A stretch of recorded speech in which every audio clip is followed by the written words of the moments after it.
all be able to do something immediately when you top deck them, because you kind of get into that scenario in the late game. And a lot of Firebrand's power really does just come in picking up early board states. AyRoK, you can see overall pretty miserable game record.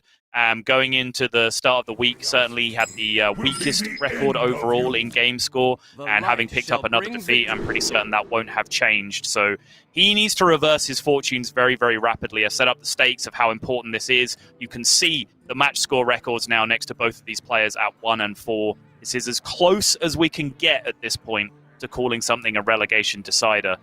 So everything on the line for both of these players. Yeah, and I do want to just throw it out there as well. We showed AyRoK as one of, if not the worst performing player right now. SilverName, I think, is a close second worst most performing player as well as one of the lowest win rates too. So this has just been a tough season for both these players, but my heart kind of goes out to AyRoK, just trying to make this aggro stuff work. And also, he's looked so upset when he's lost matches, whereas I think SilverName, as the veteran he is just quite, like, even though he gets a bit frustrated, as you can clearly see at times, he's more used to this kind of, bad run or so, whereas AyRoK just feels like these losses have been hitting him hard recently. So I hope he can recover at least to some extent before the season's over. Well, I would also, kind of, I guess, elaborating, but also slightly contradicting that point. Like, SilverName has this illustrious streaming career to fall back on. He's already going to the World Championship this season. Right. Like how much does actually maintaining being a Grandmaster over time really mean to SilverName as opposed to someone like AyRoK? Because I think we've seen very, very clearly in AyRoK's reactions, the emotional outbursts that he's had, just the head-in-hand moments, the, can't even really bear to be on camera anymore moments. AyRoK cares, right? And, maybe 100%, the standard isn't there right now that we'd really, like to see from a top-level GM, but I personally would love to, use these relegation spots to recycle out some players who aren't potentially taking this seriously and replace them with players who care, because if they care, over time, they will put the work in to become absolute top-level Hearthstone players, right? No doubt whatsoever. Here, though, AyRoK off to a relatively good start when you have double Astromancer Solarian available to you in the first few turns of the game. Normally, that's a game you like playing as a tempo mage, but SilverName does have access to a penance to at least put a stop to the first one, dealing too much early game damage. There's also just that consideration of the coin Kaj to not only contest this Astromancer, but also put one of his own into his deck.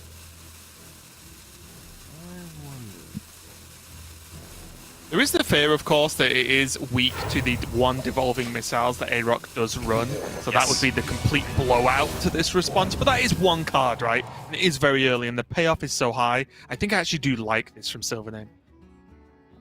There is that Firebrand arriving just in time to actually have a decent impact on the game.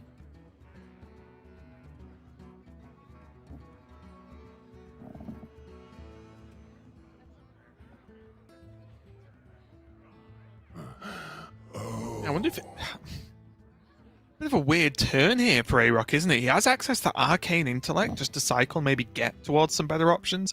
Of course, with an Evocation in hand, he would be looking for a Sorcerer's Apprentice turn in some respect. Yeah. Or he could just go for a more tempo-based play, whether that's the Astromancer and a ping maybe, or maybe more realistically this Firebrand. Yeah, I think Firebrand as Spider Tank is very reasonable here indeed. Just leave the board slightly over-contested. 1 damage is not the easiest thing for a priest to do in this position. So yeah, I quite like this line from AyRoK.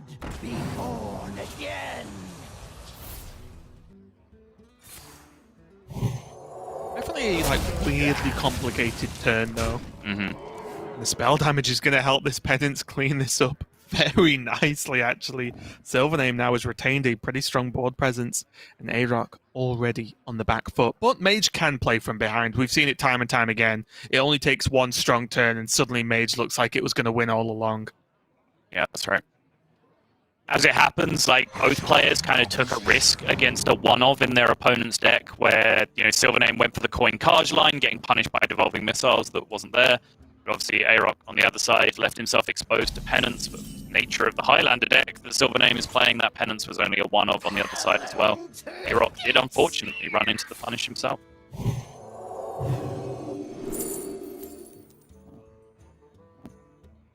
The renew on the Sethic going to be dumped down there just to start generating some additional tools, or different tools, should I say, to be able to deal with the board. Wave of Apathy is castable right now, but is it worth it? What does it do, and are there better options? Wave of Apathy is just a good card in general, of course, so even if it's not cast right now, SilverName will find a use for it. Could cast it and just double trade, retain the board.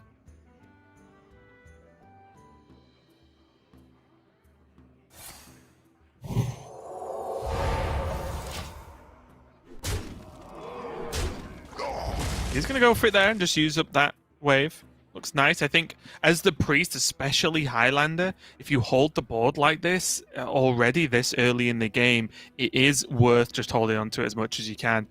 And there is still good options next turn, whether that's Cobalt Spellkin and an additional spell to help out with Sethic, or simply just to go for Shadow Madness on the next minion that gets played out. Yeah, particularly when there is still an Astromancer Solarian that needs to come down, right? This is dangerous times with that Shadow Madness in hand on the other side.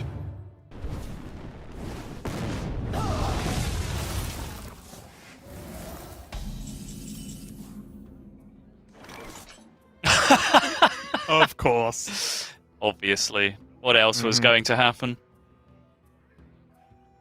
So, still a couple of interesting options here. SilverName could just go for Breath of the Infinite for a relatively low payoff there, but that would protect, or I guess retain, the Dragon Reduction, so he could go for Evasive Draconid next turn. Or he could just throw Spellkin down now, contest the Astromancer, and potentially, I don't know, get a Smite, get something else to help actually fill out the rest of this turn. Caster Vision dictates that the line is pass, and then AyRoK plays Raz on the following turn, and then you go Shadow Madness, Breath of the Infinite while you still have the spell damage, and then trade the Astromancer into the Raz for the full clear. But obviously that line is insane if you can't just see your opponent's hand. I was going to say, if we're going to start casting like this, so I'm going to have to change up my style. Yeah. It is probably like day one casting, isn't it? You're a fresh caster out on your first major cast, and you're like, oh, that was a terrible play. He didn't play around this exact hand his opponent's got. Yeah. I remember those days. Wait a minute. Hey! Wait a minute! Then you get to the 5-year veteran of Hearthstone casting that deliberately lays the seeds just in case it happens. Jeez. And then you get to me, who does that with bad plays, and sometimes they still happen. True mastery takes dedication. Oh, you love it when a plan comes together. I cannot enjoy this, Saul, because my brain cannot accept that with a Cobalt Spellkin in hand, that turn to pass is ever correct. That's just the line! That's so sick! What a read! What a read! Insane! Now he's just going to get Solarian. SilverName already. He's got his own in hand. He's like... Missiles, counter spell, second secret, ice barrier. Okay, yep, that's the downside of doing it on an empty board, is that kind of thing can happen. At least he dodged the polymorph. Very little value. SilverName? Mirror's? You don't just want a 7/7? I guess you're scared of the secrets. Yeah, sure, fine. Continue. Yeah, I think it's just the mirror entity fear, isn't it? Yep. Very reasonable. I'm still never going to admit that past turn was ever correct. So you know. Ever. The God read from SilverName. The best play he's ever made in life, Raven. Well, at a 1-4 score, that might not be a too difficult thing to reach. Eh? Why are you so edgy now, Raven? Honestly, you need to tone it down. Why? You know you enjoy it, really. The Prime killing itself off, though, for AyRoK has left him in a bit of a rough position here. Does still have access to some generation, of course, and even to the Arcane Insight to draw, but there's no... He needs an extra piece of the puzzle, doesn't he, to feel like he's going to have a strong turn next turn. Well, okay, what read is SilverName? He's going to Wave of Apathy this board. Play into something next turn, is he? Come on, Sol, tell me. Let me know. Oh, I love Angry Raven casting. This is the best. Like, you've actually snapped.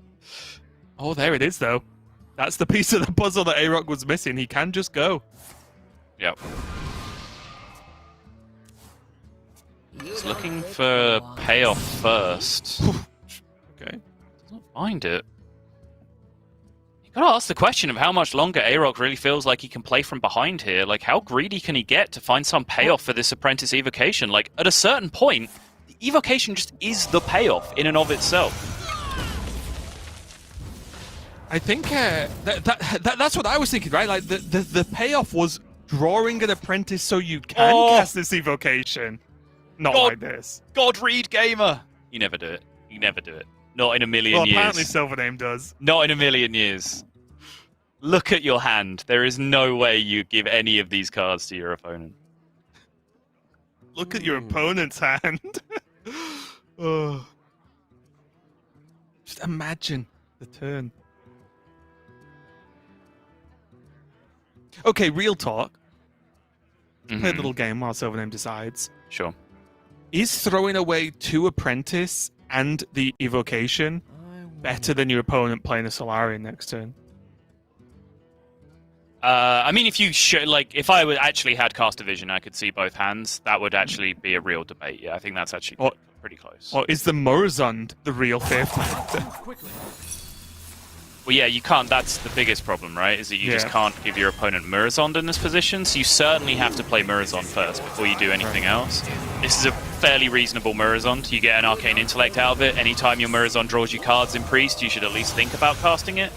So this seems fine. Oh, I thought that aimed at the 1-maker, then I was like, well, that's pretty sick, actually. He, like, kills off the 2/2 on the other side of the board. He does generate a card from the Dragon in hand, though.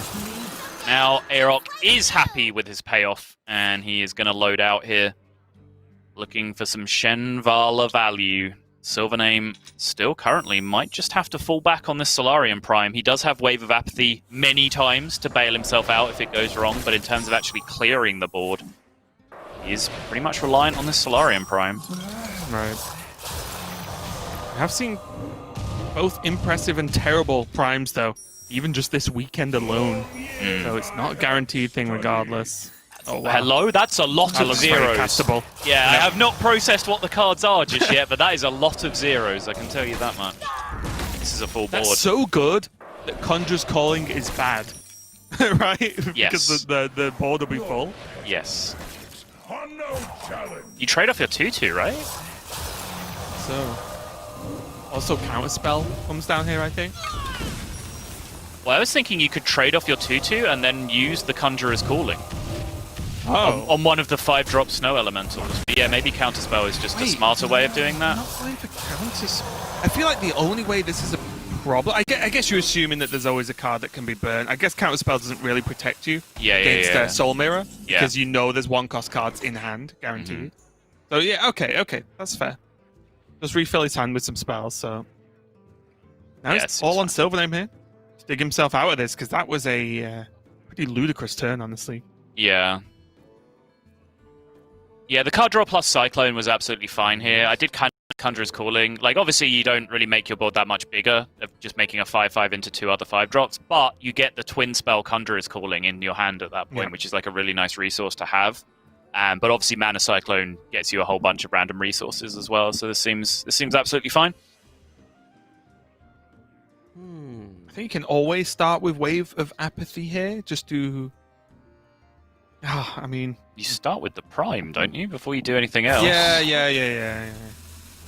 I'll be honest, I glanced at the pink thing and thought it was a secret. It's just not. It's a quest, so yep. Wait, really? What's... He's just going to ruin instead? Gonna cast? Oh, okay. Fine. Trade off into the 2. It's a shame he doesn't have the some extra damage to actually kill off the Shenvala, especially knowing his opponent just generated a ton of spells. There's an obvious fear that, maybe not that big, of course, but that AyRoK can do that once again. Yeah. Which is kind of the problem, right? Like, the Prime didn't guaranteed kill the Apprentice, which I guess is the big fear, because even if you go Prime and it fails, and then you bail out with the Wave of Apathy, You can still Shadow Word Ruin later, was my thinking, but then you also just still potentially leave up a Sorcerer's Apprentice, which is obviously terrifying.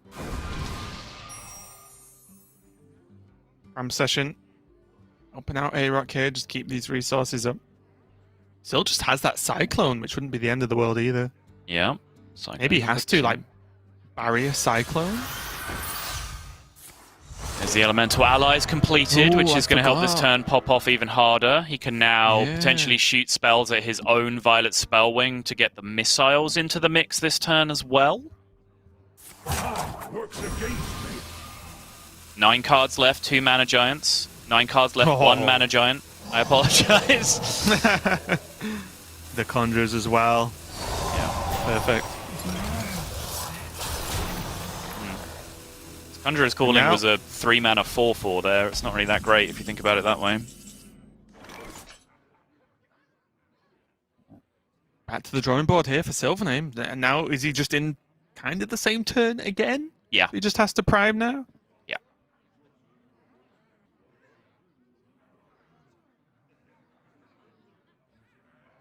I must consider. It looks like it, doesn't it? I can't even, even with the ultimate caster vision power, I can't even see a better play than just jamming prime and hoping for the best. Mm-hmm. Looks like he's going to go for it here. He has Wave of Apathy in the Draconid, but it just creates the same issue. What do you do next turn?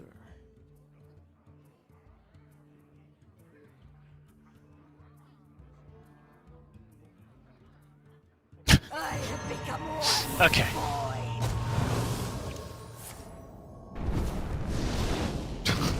What a start, I love it.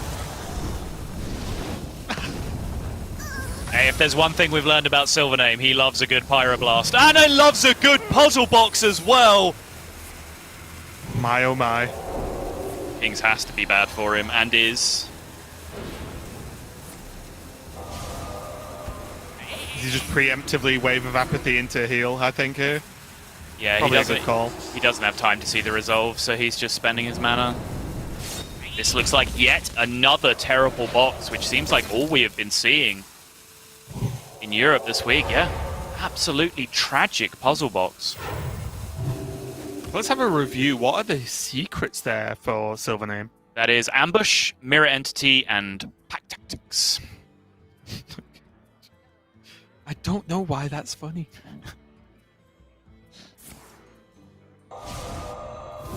Over missiles not only helps maybe reduce this prime down, back, which go back. Wow, it really did, but also just test that secret. Yep. Brain freeze for the clear up. The news that it is not dirty tricks so far could still be plagiarized at this point, which is scary. Has also ruled out Counterspell and Spellbender. Pressure plate as well.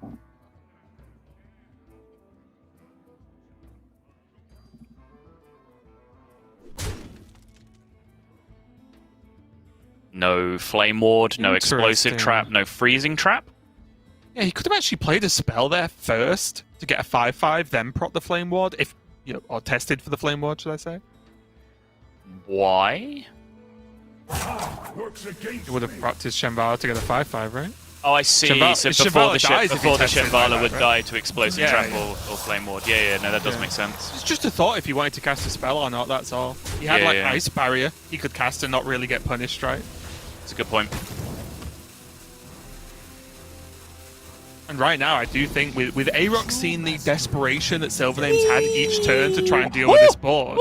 Don't think! Don't think! You got punished for thinking! You have to have faith in the Prime! Jeez. Just believe! I mean, it's the only thing, really, isn't it? Yeah.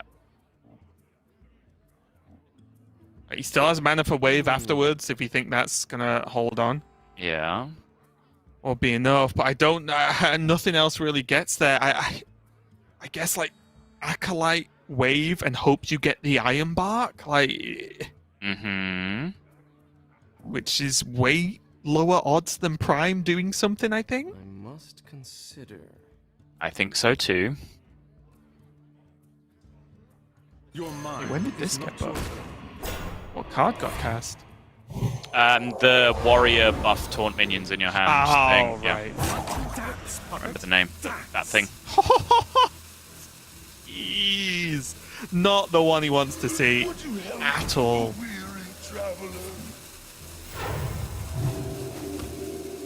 Into the fray. There you go. So 6 damage if he could get through the taunt. Mm-hmm. Which he cannot. Yep. No spell damage on board. So Pyroblast with just the attack from the other's effect from the Raz is not going to cut it either. Misses the taunt. Hits a mana wraith, which less than ideal. That is a full twin spell version, so that's 4 more damage that he can push through the Cabal Acolyte here. So he can ping and push. Yep.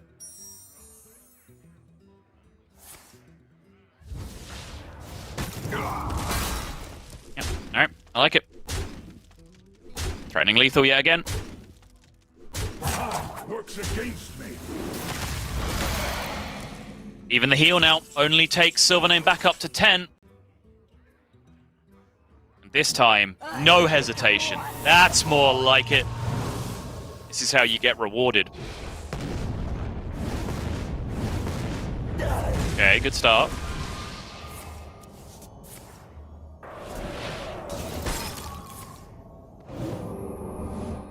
Never mind. Wow. Not even mediocre. That was just bad. But with Apathy number 800 is going to come down, as it often does in pre-games, and buy SilverName just a little bit more time. Yeah, from his perspective at least, but we can see it's time Yep. that he does not have access to, because SilverName, this is when you Pyroblast a face, okay? Boom, 10 damage, lethal, end the game. AyRoK goes up 1-0 here in our 4th series of the day, and perhaps our most crucial series of the day in terms of overall standards. Yeah, it's a good start for AyRoK, but it's by no means over yet because there's a lot of work to get done here. Just one game, he gets his mage through, which is nice, but funnily enough, it's Hunter that I think has been struggling a little bit, even though I personally feel like it shouldn't be. Maybe that's just the way it's shaken out over the course of the weekend, but AyRoK still has some tough matchups to go here. Just taking a quick look as well at his Druid. He is playing that survival of the fittest Druid with the 2 exotic mount cells in the list, so a little bit of a difference there, where SilverName is playing the Malygos version. Does either one have an advantage over the other one in, for example, a mirror match? It's generally I do favor the mount seller version, the survival version, just because they're better at making unkillable boards, which is generally how you win that matchup. You don't often win the matchup just by like, oh, I'm going to full Malygos combo you or whatever else, right? So Malygos Druid does have extra tricks to do that because they can swing boards with the Omu combo. They can like Omu, Mali, swipe your board and have this giant board state left over at the end.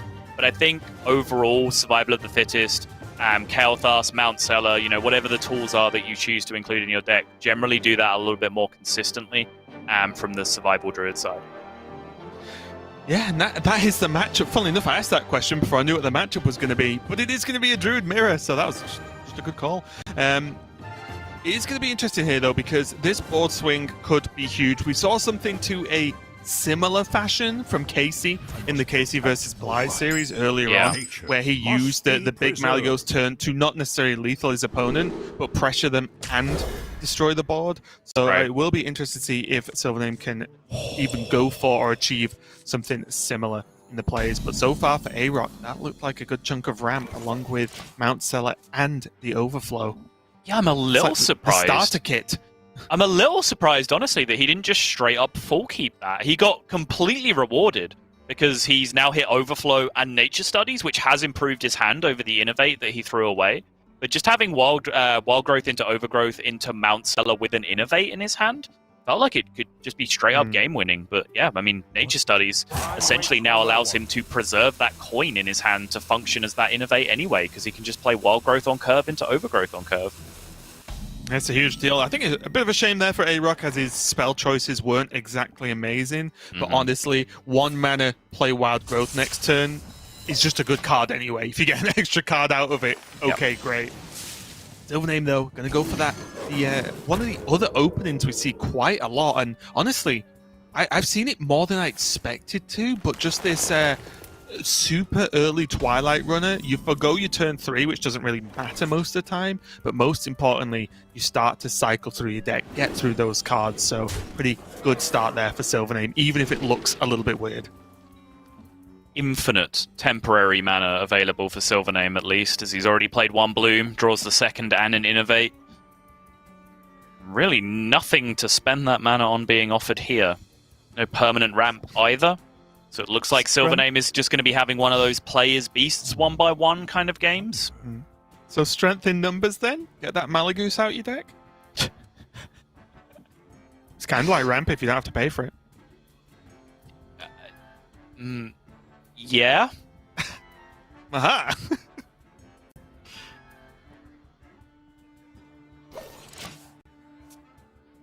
He's just going to go for the claw and hold off. He still has that niche to discount for next turn.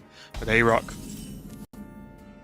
going quickly himself. That overgrowth now absolutely huge.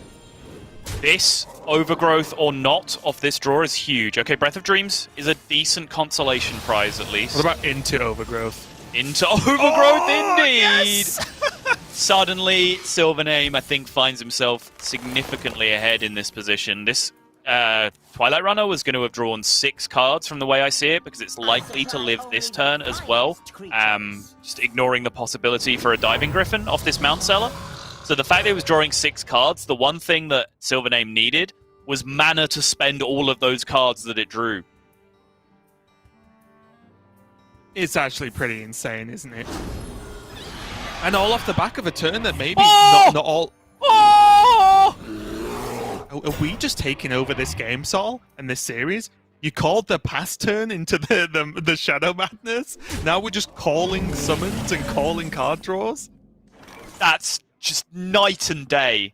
Now SilverName is stuck in a position where he's got all the resources in the world from those draws, but that's 2 cards not drawn because of the kill on the Crystal Runner, but most importantly, he now has to completely try and answer a Mount Seller board from being off-board himself. Yeah. And a buffed Mount Seller as well, 611. That is a rather large number.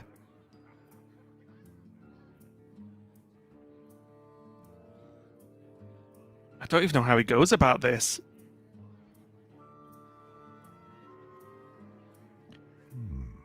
Part of me just wants to, like, claw and overflow and just try and get to better things. Yeah. I think that's where he's at, because the teacher's pet, you have to assume, just gets farmed next turn. Yeah. Can also like Hero Power, Omu, and then refresh, and then overflow from there. It's kind of max tempo this turn, but it's not really any tempo in any meaningful way that affects the board.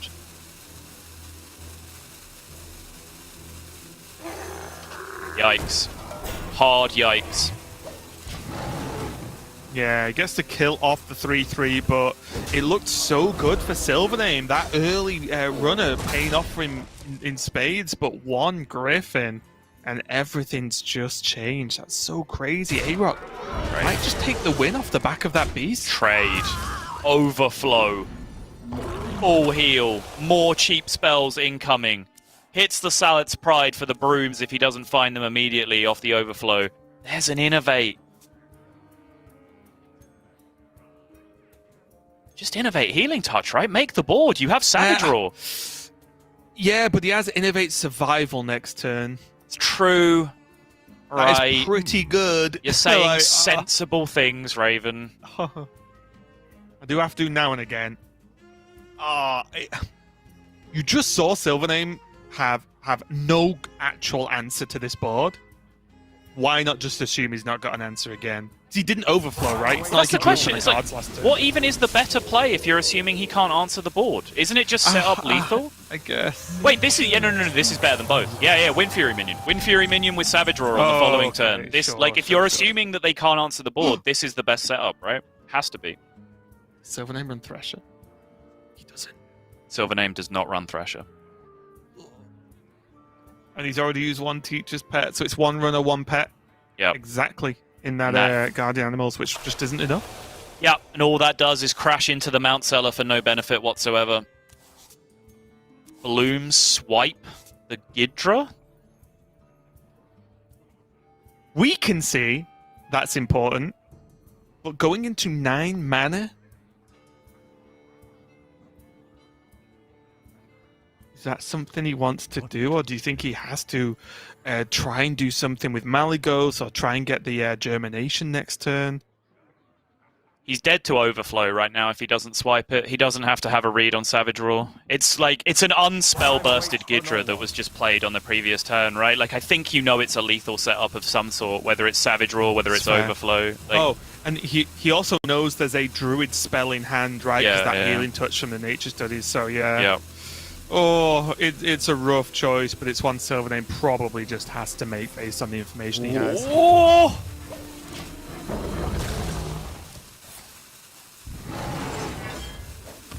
This would leave him not dead to Overflow, I assume.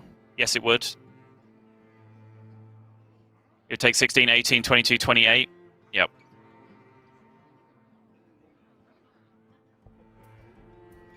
But Overflow, Lightning Bloom, Savage Roar? That has to be lethal, right? That's got to be Giga lethal, surely. No! Oh! Okay, yeah, you can just Bloom Survival. Okay. Oh, I had a heart attack there for a second, Raven. I had a heart attack. Oh, that was just funny. And I'm not saying the game. Subtle's reaction was very funny, but that is going to be the game there.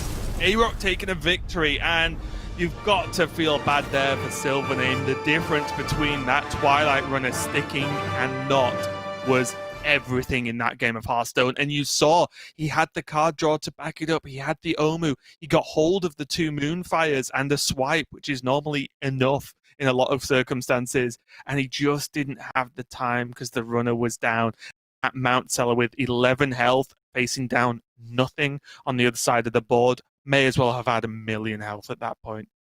Yeah, that was the big deal. The fact that he was able to push that extra 5/4 off the board, suddenly it means that Guardian Animals plus that, Twilight Runner on board actually wouldn't have been able to answer the board state, right? Which, even though he didn't have Guardian Animals at the time, if the Twilight Runner lives, the Twilight Runner attacks into the Mount Seller, and he can still draw Guardian Animals to be able to try and push through and actually contest the board over a couple of turns. So SilverName had a slow starter. He managed to convert it into a reasonable position by getting so much card draw off that Twilight Runner, but it was early Mount Seller. As I was saying before, it's just that extra way of consistently just making a board that Druid can't interact with. It's just a board that Druids see and cry. They just don't play cards in their deck that really deal with those kinds of boards. Yep, and it's my favorite time of the day, Sol. AyRoK only has his Face Hunter left, so we get to see once again how this deck can or cannot perform. But it is going to be going up against the Druid once again from SilverName, so arguably one of the best matchups for Hunter, actually. And just a quick reminder for AyRoK's list, he's running the double freezing, 1 pack tactics, and 1 pressure plate. So not the ultimate Druid killer selection of secrets, but still often good enough. Yeah, and AyRoK had no time for any of those cards in his opening hand. Pretty mediocre selection. Did have the Voracious Reader, but that's not really a card that you want to be keeping. It's just a decent top deck later in the game in most situations. He wanted to mulligan for Imprison Felmore, Scavenger's Ingenuity, Phase Stalker even in the opening hand, Dwarven Sharpshooter as premium 1-drop just to get rolling, Intrepid Initiate, same deal. And he has hit a good selection of those cards that I was just naming, having Coin Felmore into Scavenger's Ingenuity available now. Yeah, he has.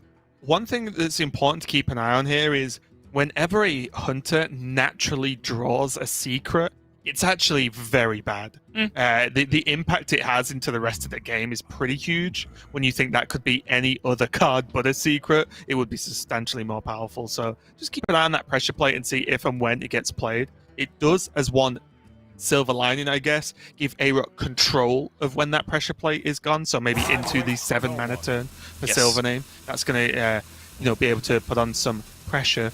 But still, generally, you don't want to see any secrets in your hand at all as Hunter. I really wish I could see the look on your face when you said that. I really hope you weren't proud of yourself. I was proud at how bad it was. And okay, that's fine. How bad it would make you feel. That's fine. So. That's entirely acceptable. There we go. The issue AyRoK might run into here, though, is that he can't really tell when the 7-mana turn is, right? Because there's so much random ramp in SilverName's hand with the Overgrowth and the Lightning Bloom. Okay, now the Overgrowth number 2 has come down. We might just be seeing the Pressure Plate come out sooner rather than later here. Turns like this interest me greatly. Oh, The boy. Adorable Infestation helps out a lot with this turn, but I agree. he's not going to pressure play. I think your turn just sucks too much if you play Pressure Plate here. I think you just agree, have... but... I think... Oh! Adorable helps, so this makes you turn a lot better. Okay. A lot better. If he didn't have that and he had the, like just this Voracious Reader or whatever, then I agree the turn is terrible. Fine. Oh, it's a lot of pressure though, and just a teacher's pet for SilverName. Yeah. Bloom first, teacher's pet Twilight Runner. Just don't Moonfire something. Yeah, whatever you do, don't Moonfire something. Eaglehorn Bow. 3, 4, 5, 5, 9, 12, 14 can go face currently. Assuming no taunt. Yeah, really like to see the hero power here from AyRoK, I think. Now's the time. His other choices don't really have too much impact. I guess the Voracious Reader draws a card, but is just 2 damage more important? I think so.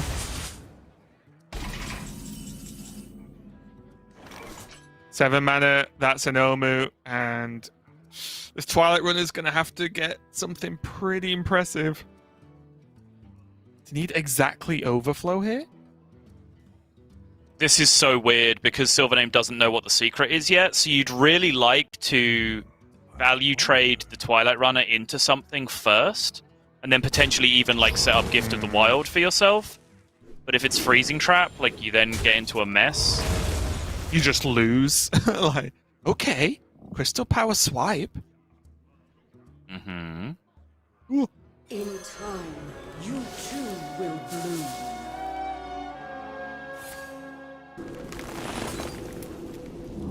Fine. It's okay 50-50 in this. Ever bloom. Yeah, still happens. Still gets the crystals back. It's not like destroying the minion directly, where the spell burst won't go off. There is a phase of play in between those two actions, which means you still get the mana crystals back. So currently 5 damage and 10 health. Scavengers is a pretty good pickup. Phase Stalker might even be the better one here, just because it starts thinning his deck of all those trash draws that he doesn't want with the secrets. It's to weave it in nicely with the hero power, push damage, and he starts getting infinite damage stacked up on this Eaglehorn Bow. And because of the pressure plate now gone, the one-of gone, Yeah. let the 3-1 live, right? It's actually a benefit to AyRoK to a certain extent because it's going to activate the secret if it does anything but hit face. Or if it hits face and it's freezing trap, great, it's going to activate anyway. It's going to give another swing at the bow. Wait, what did that achieve? I don't understand. Wait, why would you attack? And like, even if that attack Guess it works, doesn't you're matter. dead on board. Yeah, It doesn't matter. yeah, Like, okay. you're dead on board. It didn't matter what he did. He was just dead. And look at AyRoK, the relief, the fist pump right at the win there, and it was a very, at least score-wise, one-sided victory. AyRoK going 3-0. We've not seen that happen often from him at all, but much needed. And again, going all the way back to the start of series when you were saying how important it was for AyRoK specifically, to stick around in Grandmasters his first season, and frankly, it's not been going well, and it could have been his last season, at least for now. But that win, at least, is a correct step on the final day of this week. Yeah, absolutely. And it now means that SilverName is just in an enormous amount of trouble at this point. He has one match remaining at this point, which is Swids next week, and he finds himself at a 1-5 record.